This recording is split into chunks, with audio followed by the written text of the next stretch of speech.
Well, I'm going to have to fix my camera. I didn't notice it was that low. Thank you all for joining us tonight. So glad to have you with us. We are going to be studying in our study of Bible families, the life of Jesus. If you want to get our class material, it's on our website. That's www.sunsetchurchofchrist.net. I'm giving myself feedback here. I have to fix that. There's all these little things you have to do whenever you're trying to run these classes, and all it takes is one thing you forget, and everything kind of comes apart. So sometimes if I'm not paying attention and YouTube starts playing in the background, I'll hear myself, and I don't want to hear myself. So that's kind of a mistake that's easy to make. But I'm so glad to have you with us tonight. As I was saying, our website, www.sunsetchurchofchrist.net. That's where you can get our class material on our study of Bible families. And I'll tell you tonight, I'm particularly excited because I find this study one of my favorites. And tonight we're going to be talking about, when we talk about Bible families, the family of Jesus. Now, I guess obviously we're just always excited to talk about Jesus. That's just something we love to do. But I just find the family of Jesus just a fascinating thing to study. And I also think it's a thing that a lot of times there's an opportunity to talk about something somebody might not know and to make some applications people may not have considered before. And so all of those things are certainly things that I hope we get to do tonight, to talk about the family of Jesus. So when you talk about the family of Jesus, who are the first people that come to your mind? And for me, and probably for you too, the first people that come to my mind are, of course, Jesus's mother and and I'll use the term stepfather. I hope that that's understood why it is, because Joseph is not his biological father, but instead an adopted or stepfather, if you would. Frankly, I don't think that there is a good term that accurately describes that. The Bible just calls Joseph his father. It's kind of interesting when you go and look at the genealogies. It doesn't really try to separate that distinction. And I kind of think that might speak to the characteristic of adoption, that it was such that it is as much a father as a biological. I think a lot of us already knew that. But like I said, I'll probably, just for the sake of clarity, talk about him in terms of adoption or stepfather. And we all are familiar with the idea that Jesus was the biological son of Mary and the adopted son of Joseph. Now, there's some important things you need to know about that as we study that idea. And one of those important ideas is that this is a rather important or significant thing, who Jesus of Nazareth's parents were. It goes back about 1,000 years. It was about 1,000 years before Jesus was born that David was king. And God, because David was a man after his own heart, God made a promise to David. And he said this in 2 Samuel 7 and verse 12. When your days are fulfilled and you rest with your fathers, I will set up your seed after you, who will come from your body, and I will establish his kingdom. He shall build a house for my name, and I will establish the throne of his kingdom forever. Now, probably most of you are familiar with this prophecy. It's an important prophecy. In the time of Christ, when Jesus would ask people, who is the Messiah? They'd say the Messiah is the son of David. That term was the term that they used for the Messiah, the son of David. But it's really interesting when you consider how Jesus fulfills this prophecy that's given here, because he fulfills it in two ways. In Matthew chapter 1, we're given the genealogy of Jesus through Joseph. And this is where I kind of said before that the Bible doesn't really seem to make a distinction that Joseph is only an adopted father. But it is the case that through his father Joseph, he was heir to the throne of David. And you can kind of see how that was. I just want you to focus in here that this is David's son Solomon, that Joseph is a descendant of. And why that's kind of significant, by the way, in Matthew in particular, Matthew 1 tells us that story. In fact, the very first verse, it's really neat because it says, here's the record of Jesus the King, so to speak. And it starts off with this story. In Matthew 2, Jesus is a little boy. He's not a baby anymore. He's a little boy. They live in a house. And these wise men come. And they say, we're looking for the one who was born King of the Jews. Well, Matthew chapter 1 had just established that Jesus was firstborn of David, heir to the throne of David. I said firstborn of David, firstborn of Joseph, sorry. Firstborn of Joseph, and that made him heir of the throne of David. That's pretty impressive that should be the case. Now, this isn't the only thing that's kind of impressive. When we go back and we go over to the book of Luke and read the genealogy of Jesus given in Luke chapter 3, the genealogy is different because it's the genealogy through Mary. And if you notice, that genealogy splits when Jesus' ancestor David had the son not Solomon but Nathan. A couple of weeks ago, we talked about all the different sons that David had, and I reminded you that both Nathan and Solomon were sons of David through Bathsheba. But here is a very important statement. The statement says that he was the descendant of David, or Mary was the descendant of David through Nathan. Now, this is actually really important, and let me kind of show you why. So here is David, and David has these two sons, Solomon and Nathan. But here's what's special. Through Solomon came the line of the king. It's called the house of David. In other words, it's the idea that the inherited throne or authority or prestige of David was passed on through these sons. Solomon was of the house of David. Now Nathan and his descendants coming down to Mary, they're also of David, but they're descendant of David in the flesh.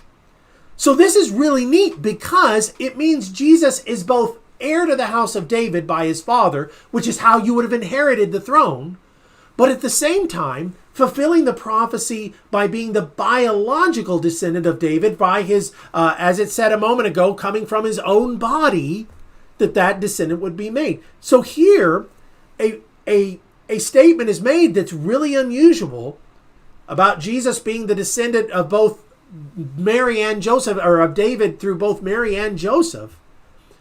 But guess what? This was actually prophetic. This was actually something that had been prophesied before. One of the last prophets of the Old Testament, about 500 years before Jesus. So that's 500 years after David, 500 years before Jesus. He was talking about the coming of the Messiah in Zechariah 12. And he talked about when Jesus would die. He says all the land will mourn, every family. But then he says this, the family of the house of David by itself. And then he says the family of the house of Nathan. That is incredible. I get goosebumps because of the power of that prophecy. That these two people would be joined in marriage, Mary and Joseph, and that they would be descendants of David by the two houses that the prophets knew would be the ones that would mourn with the death of Jesus. It's really, really remarkable. So that's one of the reasons I just love talking about the family tree of Jesus. But there's more. I feel like I'm in a soap opera commercial or some kind of infomercial, but there's more. And there is more. Jesus' family is more interesting than that, because the most important king in history was David, but probably the most important of the prophets, so maybe you could make the case Moses, but Jesus would say this man was the greatest prophet, was John the Baptist. And what do you know about John the Baptist? You know that according to Luke, Jesus is a relative of John the Baptist. Sometimes we say cousin, and he probably was some kind of cousin, but you'll notice here whenever we actually look at the passage that says it doesn't specify what the relationship was. It just says to Mary in Luke chapter 1 and verse 36, Elizabeth, your relative, has conceived a son in her old age. So it doesn't actually say how they're related. A lot of people infer cousin, and that seems to make the most sense, but it really is a remarkable thing to consider that the prophetic promised prophet, and that's John the Baptist. He was the man that was prophesied to come and make everything ready. Isaiah pointed to him, Malachi pointed to him. He was actually also part of Jesus's family line. I got a comment here from Teresa, so I want to bring it in for a second. Teresa says, which is talking about why Joseph is so impressive. She says, this is why God chose Joseph to be Jesus' earthly father, just as he chose Mary to be his fleshly mother, to fulfill prophecy. Now, that's exactly right. But Teresa, let me go back to my infomercial voice, but there's more. I think there's another reason to consider why they did it, but the prophetic reason is really fabulous. But there's maybe another reason we'll consider here in just a second. And I won't say it's more important. It probably isn't as important as the prophecy, but it's still significant. But we'll come back to that. That's one of our questions, in fact, for you guys to consider here in just a moment. So if you have that question list in front of you, take a look at that. But we're going to come back to that here in just a second. But that's a really important comment that you made there. So we see that Jesus is related here to these. He's a relative of John the Baptist. But I want to go to a couple other things. Jesus is also a first cousin to the apostles, James and John. Jesus is also a first cousin to the apostles, James and John. Now, I had a whole bunch of stuff to talk about how that relationship is identified in the Bible, but I decided we'd wait till next week, because next week we're actually talking about the family of the Zebedees, James and John. And so I thought, well, let me hold off on that and look at that next week. So never ask you to take my word for something, but I promise you next week I'll explain that relationship in the scriptures and how we know that that's the case. But Jesus is a cousin to two of his apostles, James and John. But the last thing I want to kind of talk about with Jesus' family here is that Jesus also has brothers and sisters. Now, this is maybe something I want to spend a few minutes here in just a moment talking about that's actually fairly significant, that Jesus had brothers and sisters. We know this because the Word of God tells us this repeatedly. One of those passages, Mark 6 and verse 3, says that the people in the town where Jesus' hometown was, when Jesus showed up, they said, "Is this not the carpenter?" By the way, this is a nice verse to kind of tell us that Jesus, before he started preaching, had a vocation, that he was a carpenter. "Is this not the carpenter, the son of Mary, and the brother of James, Joseph, Judas, and Simon?" So here we have four brothers named. Now, obviously, they're younger brothers. They don't come up until later. It seems very clear that they're not mentioned until later in Jesus' life. So these are the children of Mary and Joseph, James, Joseph, Judas, and Simon. Now, it also then says, "Are not his sisters here with us?" So that tells us that Jesus had at least two sisters because of the plural used here. The Bible says Jesus was tested in all ways as we are. And my son has told me there's nothing more testing than having a sister. I'm just kidding. But it is an interesting thing to consider that Jesus would have six younger siblings. Now, I think this might be a little more significant as we think about this here in just a few moments. But the point is that Jesus had a relatively normal childhood. Relatively. You're probably thinking of some unusual events in his life, but I just want you to picture Jesus not as the only child. I think it's a mistake that a lot of portraits of the life of Jesus contemplate. Jesus was the oldest of at least 7 children. And that's kind of important for some things that we're going to come back to. But Jesus' brothers in particular are something interesting for us to consider because we know two of these brothers, the brother James and the brother Judas, figure rather prominently in the Lord's church a little further on. Consider this point. In Galatians chapter 1 and verse 19, when the apostle Paul says he went to Jerusalem, he talks about meeting the elders there, and he identifies one of these elders as James, the Lord's brother. As James, the Lord's brother.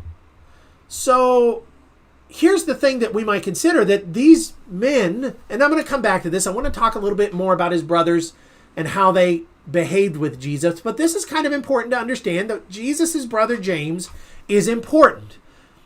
Also important is his brother Jude.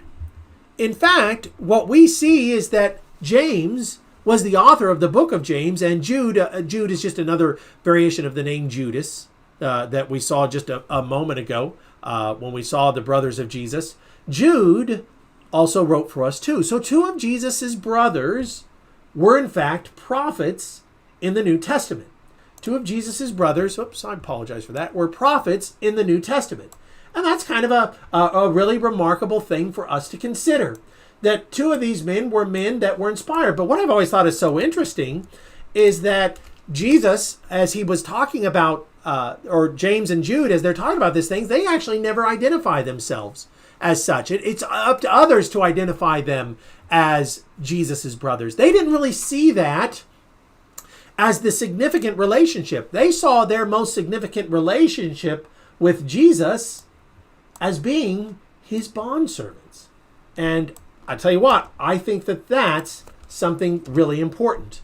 Throwing some questions up in our chat room for you to consider here for just a moment so that you can look at those independently, but I'm also going to bring them up here on the screen for you to consider as well. Just some things for us to think about as we're talking about these things. Just one second while I get these up. And I want us to consider, first of all, this question. Why does it matter? Why is it important to know about Jesus and his family and who his family was? Why is this an important question? And there's a couple of things that are involved in this, and I see Stephen James already has a really good answer about this. Let me grab that, Stephen. Stephen James says the following: we need to understand the legitimacy of Christ as the prophesied King of Israel. And he points to John chapter 1 and verse 49 there. It may also be important to realize that even his own family was skeptical of him. Perfect, Stephen. That's great. We're supposed to know who Jesus' family was. The scriptures are very clear to give us this information. It's very important to give us this information because it's trying to establish the authenticity or the genuine characteristics of Jesus as the Christ. And we couldn't know that for sure unless we knew he was a son of David. Now, we might not have appreciated that he had to be a son of David through Solomon and through Nathan. But once we realized that, it established for us the certainty of Jesus' identity. So this is one of those prophecies we needed to know in order to point to and find out who the Messiah was. And this is something of great importance. The Jews knew what to look for. In fact, their big qualm with Jesus wasn't his ancestors. It was the fact that he was from Nazareth and not Bethlehem. And the Word of God explains that one to us very well. Now, Stephen also said there's a sense where it's also important we understand of the skepticism of his family. Stephen, that's an important point. We're going to come back to that here in just a moment. So George Watkins says, because this family had parents who were righteous and honored God. George, I want to come back to that point with question number 4 here in just a second. This is really important, I think. This kind of goes back to what I said to Teresa, that God picked these two people. Part of it was, of course, their ancestry, but maybe it also was about their virtue. And this is something I want to come back to here in a second. But you're right, George. These people are very important as parents. Lamar says, family is important as the Matthew account tied the family to the Jewish lineage and will show throughout the fulfillment of the Old Testament prophecy. This is really important, Lamar. You're right. Moses said that a prophet would rise like him from among his brethren. A lot of men have claimed since that time to be that. Muhammad claimed to be that prophet. But Muhammad couldn't trace his ancestry back to Moses' day, to the people of Israel. Lots of people since that time have made that claim. But the authors of the New Testament said not only can we trace Jesus, we can trace him twofold. And that's really important, both as an heir to David and as a descendant of David. Anthony's got a comment here. Anthony Ward, he says, because so much of the religious world puts the emphasis on the Virgin Mary and also that Jesus was an only child. Anthony, that was the other thing I was thinking about too. One of the things you need to know is that one of the largest denominations in the world makes a claim that Mary was perpetually a virgin, that she was a virgin all of her life. Is that what the Bible says? Well, actually, if we go to look at the New Testament and we look at what the New Testament says about this, in Matthew 1 and verse 25, it says that when verse 24, Joseph took Mary as his wife, verse 25 says he did not know her till she had brought forth her firstborn son, Jesus. What does that say? She was a virgin until Jesus was born. It doesn't take a lot of understanding to figure out the language here. But if someone wanted to make that claim that Mary was a perpetual virgin, and this goes to some of the idolatrous and paganistic worship of Mary that's found in the world. If somebody wanted to claim that Mary was a perpetual virgin all of her life, the problem, or the thing we need to know is that we can point to Jesus' brothers and sisters and say, that absolutely is not the case. We have an absolute understanding of Jesus's parents and their relationship. And that's a really important point for us to consider. I've got another question here for you to consider after this first one. The next question I want you to consider is about Mary and Joseph. We've been talking about parents and righteous families and homes.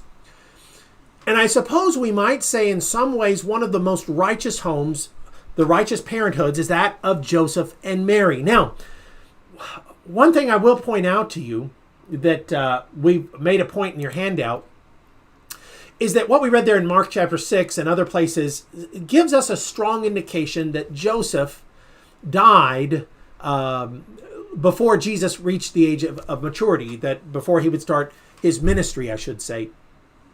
And that's important to understand for a couple of reasons. One of those is that if Jesus had 7 younger siblings, it might have fallen on him to support that family until such a time as they were all on their own. And that's worth considering. Jesus as the head of a household providing an income for people. Like I said, we don't think of him like that, but that certainly would be the most likely scenario for what would happen there. So it's worth considering that for a moment. But also, it kind of takes away some of the substance of trying to see how a family operates as adult children. That's why our study next week might kind of give us a little more detail to that end. We just don't have enough about Joseph, since he seems to die young or die early, to know for sure what exactly it was going on. But the question is, here as we talk about this, what are some of the characteristics of Joseph? What are some characteristics of Mary? Stephen James has got some answers for us. Stephen, I appreciate it. Joseph nearly put Mary away for being pregnant out of wedlock. That's interesting. Now, Stephen, what I think is really interesting here, and I think that this is what George picked up on too. George says he was a righteous and just man, is that while he had an opportunity to have Mary put to death for adultery, because being promised to each other, being engaged, as we might use the word each other, in the law of Moses was as good as being married. And if she's pregnant, and Joseph knows it's not his child, she's been unfaithful to him, he has every right to have her put to death. Now, I think this is interesting because I think a lot of people might have wanted to exercise that out of anger or embarrassment. You know, it would have been an embarrassing thing for Joseph that the girl he's supposed to marry becomes pregnant, and, you know, they're going to point at Joseph. And if Joseph doesn't want to see her put to death, a lot of people might say, well, there's the evidence of it. The Bible, though, says Joseph is a righteous man. And that righteousness was that he'd been personally hurt. We have to appreciate that this had to have hurt Joseph personally, in a way that few can appreciate or understand. Some of us might be able to understand that, but the point is, it had to be a really hurtful thing, and yet he chooses mercy. Stephen, George, I think that maybe some of your point you're looking at there, that really strikes me as significant. The mercy that Joseph had in that circumstance. I tell you what, if I wanted to say what's just one good example about Joseph as a good father, Joseph as a good father was a man of mercy. And that's as godly a characteristic as there is, right? Stephen goes on to say, they both obeyed the law to the letter. Now, Stephen, I'm going to come back to that point in the next question too, but this is important. They obeyed the law to the letter, traveling to Bethlehem, the city of David, to fulfill Augustus' decree. So they fulfill the law of the land, and that's important. But also, I'm going to come back to this, it's about the law of Moses. This is kind of significant here in a moment. George has a comment. George also points out something. George, I hadn't thought of this. I think this is a neat point. Unlike Zacharias, George, are you... interesting enough, George, are you going to Mary or Joseph? Because this applies to both of them, right? And you might be pointing to Mary, but it's also true of Joseph. Unlike Zacharias, they both believe the message. And what's interesting is that I have to think that the message to Joseph and the message to Mary was a lot more difficult to believe than the message to Zachariah, right? I don't know. Maybe that's more an opinion, but I think it would be a harder message to believe. And yet, not only did they both believe, but in Joseph's case, he actually had to act on that faith. He had to take her as his wife based on this vision. And George, like I said, I really hadn't thought of that before, but that really is substantial, isn't it? She praises God. By the way, that is a marvelous thing about Mary. Mary is put, Mary is put in a terrible situation, you could say, right? She's probably a teenager. Usually didn't get married. You got married in your teens, 14, 15, 16. So she's young, maybe in a high school age. That's just a speculation, but it's a speculation based on what was most likely. And to be pregnant out of wedlock, and you got to tell the guy you're marrying, and he's not going to believe you. We know he didn't believe her. She doesn't say, God, why did you give me this burden? She praises God, right? I got to say, I don't know anybody really like that. That whenever God says, I've got a mission for you, and it looks bad, they don't say, well, praise the Lord for giving me this. A lot of times we say, well, God, can't you find, like Moses, God, can't you find somebody else? George and I were doing some studying in Isaiah and how often prophets got messages they just didn't want to deliver. And George made the point to me. He said, you look at how Isaiah says the Messiah wants to do the will of God. He says, what prophets came like that? Well, Mary, in a sense, is a prophetess. And Mary seems to be one of the few prophetesses that wants to do the thing that she's been charged to do. And it's not easy. And I think that's remarkable. Teresa's got a point about Joseph. She says he raised him as his own son. I love that point. That he raised him as his own son. Gave him his profession too. That's neat. Teresa also picks up the point that I'm going to come to in a second. He was faithful to the law. Now again, I want you guys to appreciate just how big a deal that is. So Rob, here's Rob's question, by the way. Rob kind of asked a question. He says, where does Joseph die? How do we know when this happened? And Rob, the answer is we don't. It's simply an inference. And I guess we could say it's not even a necessary inference. It's a very likely inference. And I got to be careful to say only a very likely inference that Joseph is never mentioned after Jesus is an adult. He's mentioned all the times Jesus is a child and as a boy, when they go to Jerusalem for the feast, but it's never mentioned after he's an adult. And we say that the most likely inference, the almost certain inference, but not necessary, the almost certain inference there, Rob, is that he died, but it never actually says that. And so that's an important thing to consider. It's a good question, Rob. And I'm sorry if I wasn't clear about that idea, that it's something we're inferring based on his absence, that he's never mentioned, and based on what Jesus charges John to do here in just a little bit. And we'll come back to that point too. Those things give us a practically necessary inference that he has in fact died. Rob, thanks for that question though. That's a good question. Some of these things we consider about Mary and Joseph. And the thing I would want you to know is that if you were God and you were picking someone to raise the Son of God, wouldn't you pick the best people in the world? I would suggest to you that Mary and Joseph, that these two people may have been some of the best people ever. And that's a big deal. But it's also a big deal because of that last question that I asked you. And some of you have already answered that. And I kind of phrased the question like this. So we're told that Jesus is without sin. And I put the point missing the mark to say he never missed what he was obligated to do while in the flesh. All through the New Testament, he goes to Jerusalem for the required feasts, things like that. Now, I want you to think about this for a second. Before Jesus is 12, we know that little point where he's in Jerusalem and he goes to the priest. But before that, let's say, Jesus as an infant. Jesus is a toddler. He's a toddler probably whenever the wise men showed up, a little boy. Jesus growing up. Is he able to fulfill the requirements of the law that he, as an infant, was obligated to keep? Do you catch that? Here's one of the weird things about the law of Moses. There were aspects of the law of Moses that were not by faith. Circumcision was not by faith. The person being circumcised had no choice in the matter. You're 8 days old. You're not saying, yeah, I decided to join this covenant. It's not something you do. A lot of these things done for you as a child, they're not acts of faith. They're things that somebody else has to do on your behalf.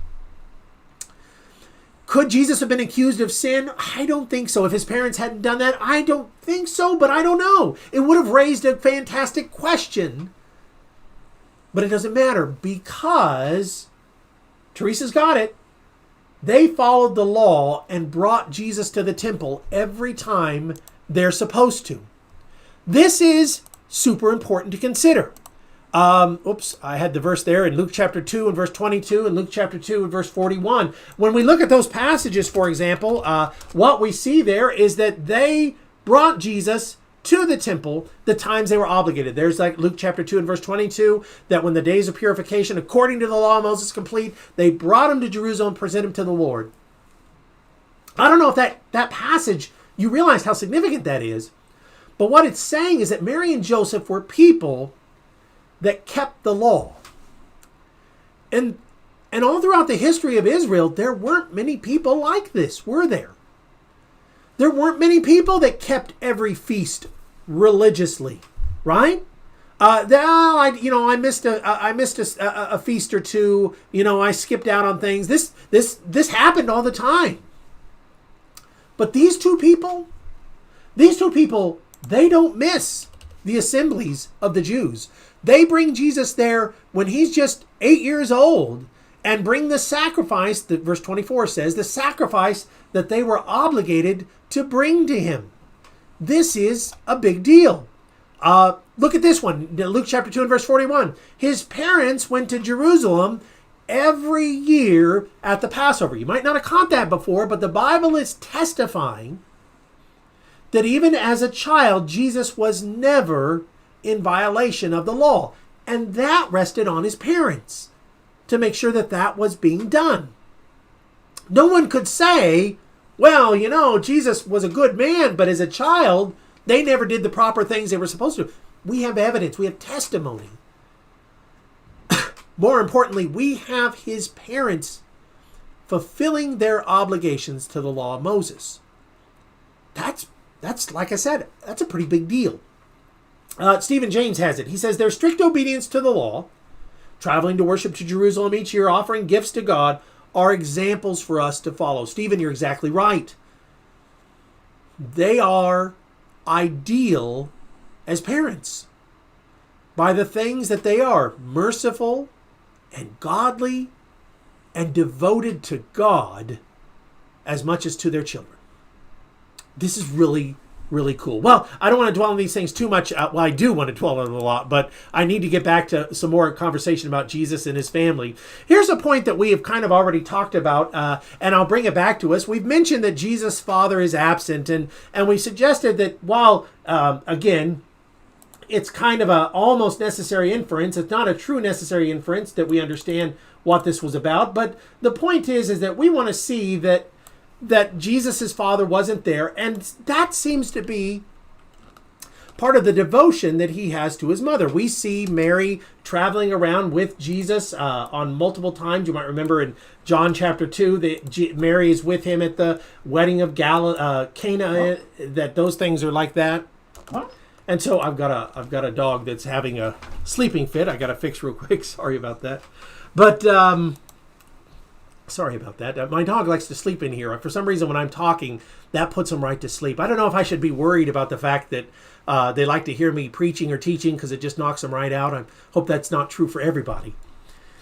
But the point is that Jesus showed a lot of care to his mother. He was always taking care of her, and she was always with him. And that devotion is an important thing for us to consider. In fact, as we consider this, I'll throw some questions at you here for just a second. One of the things we think about is what Jesus did on the cross, and that's something of significance. But the other thing that I think is striking, the other point to consider is the fact that we are told that Jesus' brothers did not believe in him. Now, I've always found that very interesting. Jesus' brothers did not believe him. Now, I'm going to be careful to say they didn't believe in him for a certain amount of time. And that brings us to our first question here to consider. We saw later on in some of the verses we were looking at just a moment ago that whenever Paul comes to Jerusalem, this is maybe 10 years, 15 years after Jesus' death, probably 14 years after Jesus' death, that when he comes to Jerusalem, Jesus' brothers are leaders of the church, at least James is. So what happened? What is it that gave them this change of mind or this change of heart? Well, what's interesting is that they don't believe in Jesus until Acts chapter 1. And Acts chapter 1 and verse 14 there, let me show you this verse. Acts chapter 1 and verse 14 tells us that whenever the apostles were gathered in Jerusalem, it says in verse 14, they continued in one accord in prayer and supplication, and the women, and Mary the mother of Jesus, listen to this, with his brothers. So one of the things that's striking about this is that Jesus' brothers were in fact believers by that time. Now, many of you have pointed this out. I got a couple of comments here, and you're right on to say it, that what we're really looking at is the idea that Jesus' brothers became believers at the resurrection of Jesus. Well, that seems to be the case. Well, in 1 Corinthians chapter 15 and verse 7, we see the following. We see that after Jesus arose from the grave, verse 7 says, he was seen by James. Now, I realize it's kind of confusing sometimes because there's two other Jameses in the New Testament at least, and they're both disciples or apostles of Jesus. So how do we know this isn't one of them? Well, he's listed separate from the apostles. He's the brother of Jesus is the inference there, and that's the understanding almost universally seen in that passage. Not one of the apostles. This is James, the brother of Jesus. And Jesus particularly appeared to him. We usually infer from the listing that James was the oldest brother after Jesus. So after Jesus' departure, James was the next oldest, and Jesus appears to James. And you guys have got that. Teresa points to this when she says the resurrection of Jesus seems to be the thing that changed this. Stephen James says eventually it must be the crucifixion events along with the resurrection. The turbulence during the crucifixion was so striking, Stephen says, he reminds us of darkness, of earthquakes, that few would not have seen the hand of God. And Stephen, I agree. I mean, we see the centurion, we see the thief on the cross convicted just by those events. Jesus' mother is there. Maybe his brothers were there too, observing the feast, observing the Passover. And to know their brother had been murdered and then came back to life, and then he came to one of them. Yeah, they're believers. They're right there with the rest when the day of Pentecost comes along. And that's a pretty neat thing. Those brothers changed, and they became great leaders of the church. Well, I would love to go into a little more stories that we have about James and Jude. There's some history around them outside of the New Testament that I've always found fascinating, but for the sake of time, just going to have to let you find those things out on your own. We need to continue on because we've got some more questions and some more thoughts to consider here. When Jesus is on the cross in John chapter 19, something important happened. And I want you to consider this for a moment. I'll tell you what, I should have given you the passage to consider, so let's take a look at that verse. In John 19, as Jesus is on the cross, in verse 26, it says, when Jesus therefore saw his mother and the disciple whom he loved, and by the way, that is almost certainly John. The one that I said earlier is also his cousin, John the Apostle. When Jesus therefore saw his mother and the disciple whom he loved standing by, he said to his mother, woman, behold your son. And he said to the disciple, behold your mother. And from that hour, that disciple took her to his own home. So again, this is one of those evidences that we cite that indicates for us that Joseph is no longer living. And the question is, why would Jesus pass the care of Mary to John, his cousin, and not his brothers, not James or the others? And when we think of this, how might we find some sense of an application to that in places like 1 Timothy chapter 5 and verse 4. I'll remind you there, in 1 Timothy chapter 5 and verse 4, it's speaking of the concept of how it is that we take care of our family. This is the idea of one of the ideas of honoring our father and mother. And it speaks about those who, verse 4, it says, any widow who has children or grandchildren, let them first show piety at home, repay their parents. This is good and acceptable before the Lord. What kind of connection does this have with things like that? Well, Teresa's got a comment here. Teresa says, he and John were so close. And by the way, I agree, Teresa. I think that's what he means when he talks about the disciple he loved. I think John was one of the people he loved the most. John was probably really young I often wonder John might not be a teenager himself when he's selected as an apostle. He's very young, and Jesus has a particular affection for him. And so that could be some of that there. He and John are close. He knew his mother would be well cared for, and that's a really important point to consider. Stephen James makes the comment. He says, I have to wonder if it may be that Mary's blood children had yet to learn to practice piety in regard to their own family. And Jesus, in this case, Stephen, I think that's a really interesting point that I wonder too. That the fact is that they're not there watching their brother murdered and taking care of their mother. That's a significant absence, I would say. And there is John, and while John is kind of hiding, he's there. He might be the only apostle there, by the way. And so I think that there might be something to that John is demonstrating that piety by his very presence there. That's a really important point to consider there. Lamar says, Jesus was the firstborn son, so he was responsible for his mother. Lamar, I probably didn't even say that, so thanks to Lamar. That was the big idea I want us to consider. That often Jesus's mother Mary traveled with him because he's responsible for her. She is entrusted to his care. And, here he is the oldest. He's the one not married. By the way, we know that James was married because as an elder, he had to be married with children. He's one of the elders, one of the bishops of Jerusalem. And to be a bishop, the Bible specifically says one must be married and have adult believing children. So very likely James already was married and had children at the time Jesus died. And I say that you can kind of put a lot of those numbers together for yourself and deduce that. But that seems very likely the case there. But Jesus was the one that took care of Mary quite often. And Lamar's exactly right. Lamar goes on to say that he passed it to John. There's no evidence his brothers were there at that moment and had not believed in him. So the thing I would have us consider is this. First of all, I said, how does this relate to the application of 1 Timothy 5:4? Well, I guess the easiest thing to say is that this passage is a big deal. So Jesus is dying on the cross. He is taking the sins of mankind. This is the most important event in human history, right? All of us understand that. There's nothing I can say that reaches the importance of that. It just can't be stressed enough. Most important event in human history. And for a second, Jesus stops in that moment and makes sure his mother is taken care of. So I would have you consider just how important it is that we fulfill a commandment like this. You might go on to consider what it says there in verse 8. It says, if anyone does not provide for his own household, he's denied the faith worse than an unbeliever. Well, that's pretty serious. How important is it to honor your father and mother? We talked about this in our study in Ephesians. It's the first commandment with a promise, the Bible says. It's a big deal. And Jesus stops in that moment, the most important moment in history, to make sure the care of his mother is passed on.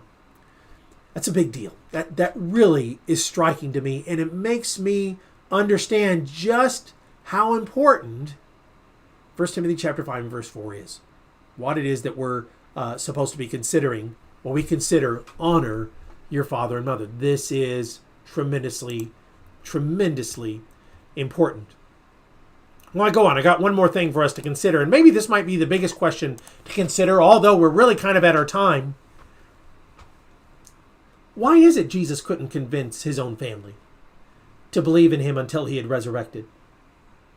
I've said this, and Jesus says this, when Jesus says repeatedly that a prophet is without honor in his own hand, in his own family. In fact, the passage I looked at just a second ago in Mark chapter 6, verse 3, when it identified Jesus, he's the brother of James, Joseph, Judas, Simon. I didn't read this part. It goes on to say they were offended at him. Who is they? Well, Jesus goes on to say his own house when he says in verse 4, Jesus said to them, a prophet's not without honor except in his own country, among his own relatives, and in his own house. Why? Why was it like this? I mean, they had to have known the miracles that he performed. In fact, it's indicating in John chapter 7, when we talked about how Jesus' brothers didn't believe, you might know that the brothers said, verse 3, depart, go to Judea so your disciples can see the works you're doing. They were kind of telling him, hey, you need to do this. They were telling him how to do his job, but verse 5 says they didn't believe him. So they knew what he was doing, but they didn't believe it. Can you consider that for a second? They're watching Jesus do incredible things, but they don't believe him. They had to have known Jesus had never sinned. They had to have known Jesus was devout. And their conclusion is he's lost his mind. In fact, one of the things I mentioned in the handout that we haven't mentioned here is that it goes on to say that his family was just so against him. In Mark chapter 3 and verse 21, it says that they actually tried to hold him down and restrain him from preaching. Get that? They tried to grab Jesus and say, we're going to take you home, because they think he's crazy.